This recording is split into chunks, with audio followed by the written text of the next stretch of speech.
حامدا ومصليا أما بعد فقد قال الله تبارك وتعالى في القرآن المجيد أعوذ بالله من الشيطان الرجيم بسم الله الرحمن الرحيم فمن اعتدى عليكم فاعتدوا عليه بمثل ما اعتدى عليكم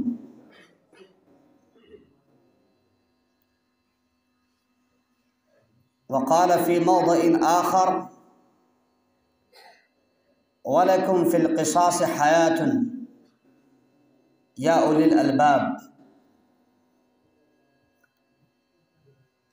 میرے عزیز طلباء، کچھ اہم باتیں آپ کے سامنے عرض کرنی ہیں جنہیں سمجھنے کی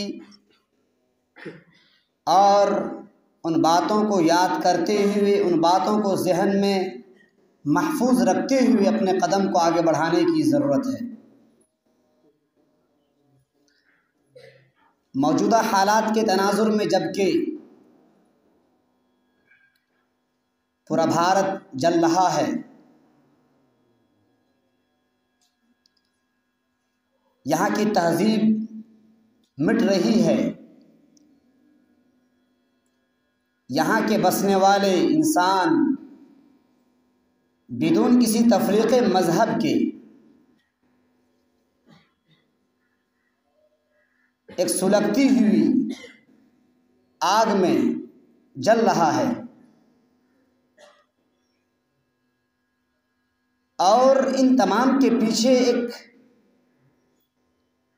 ایسی سازش ہے، ایک ایسی تدبیر ہے جس کو مکمل کرنے کے لیے اور جس خواب کو شرمندہ تعبیر کرنے کے لیے تقریباً 90 سال کے عرصے لگے ہیں۔ ہمیں معلوم ہونا چاہیے کہ اس ہندوستان کی آزادی کے وقت کچھ لوگوں نے، جو کہ یہاں کے اپنے آپ کو باشندہ کہا کرتے تھے، لیکن اس کے باوجود بھی وہ اس آزادی کے ہمنوا نہیں تھے، وہ ہمیشہ یہ چاہا کرتے تھے کہ یہاں کے باشندوں کے اندر خلفشار رہے، انتشار رہے، لیکن جب دیکھا کہ یہاں کی ایک بڑی تعداد، یہاں کی اکثریت ایک طرف ہو رہی ہے، اور ایسے موقع پر جس طریقے سے خوارج نے حضرت علی اور حضرت امیر معاویہ رضی اللہ تعالی عنہما کے درمیان ایک طویل جنگ بپا کرنے کی کوشش کی، اسی طریقے سے سن 1925 میں 1925 میں ایک زبردست سازش رچی گئی، اور اس کو شرمندہ تعبیر کرنے کے لیے 90 سال کے عرصے لگے، اور جب یہ حکومت ان لوگوں کے ہاتھ آئی تو اپنے اس خواب کو مکمل کرنے کی دن بدن کوشش کر رہے ہیں۔ میرے عزیز طلباء، میں آپ کو ان کی کچھ سازشوں کو بتانا چاہ رہا ہوں کہ وہ سازشیں کیا ہیں، پھر ان کے مد مقابل ہمیں کیا کرنا ہے، اور ہمارے وہ احباب کر رہے ہیں، میدان میں اترے ہوئے ہیں، اپنی جان کو جوخم میں ڈال چکے ہیں، ان کے گھروں کو جلایا جا رہا ہے، ان کے خون کو بہایا جا رہا ہے، ان کی بیویوں کو بیوہ بنایا جا رہا ہے، بچوں کو یتیم بنایا جا رہا ہے۔ یہ پری پلاننگ اور یہ مکمل سازشوں کے تحت یہ کام انجام دیا جا رہا ہے۔ اس کا نمبر 1 جو پلان ہے وہ یہ ہے کہ یہاں کو، اس بھارت کو بھارت ہندو راشٹر بنایا جائے، اور آپ کو معلوم ہونا چاہیے جب یہاں پر جو لوک سبھا ہے اس میں ان کی اکثریت ہے، اور راجیہ سبھا میں ان کی اکثریت نہیں ہے، اور صدر جمہوریہ ان کے حصے میں ہے، جب ان 3 چیزوں پر جس کا قبضہ ہو جاتا ہے تو وہ اس بات پر قادر ہوتا ہے کہ وہ کسی بھی ملک کو مکمل طور پر بدل دے۔ چنانچہ انہوں نے اپنی سازشوں کے تحت لوک سبھا کو اپنے قبضے میں کر لیا، اور راشٹرپتی اپنے قبضے میں ہے، راجیہ سبھا میں ان کی اقلیت ہے، کوشش میں لگے ہیں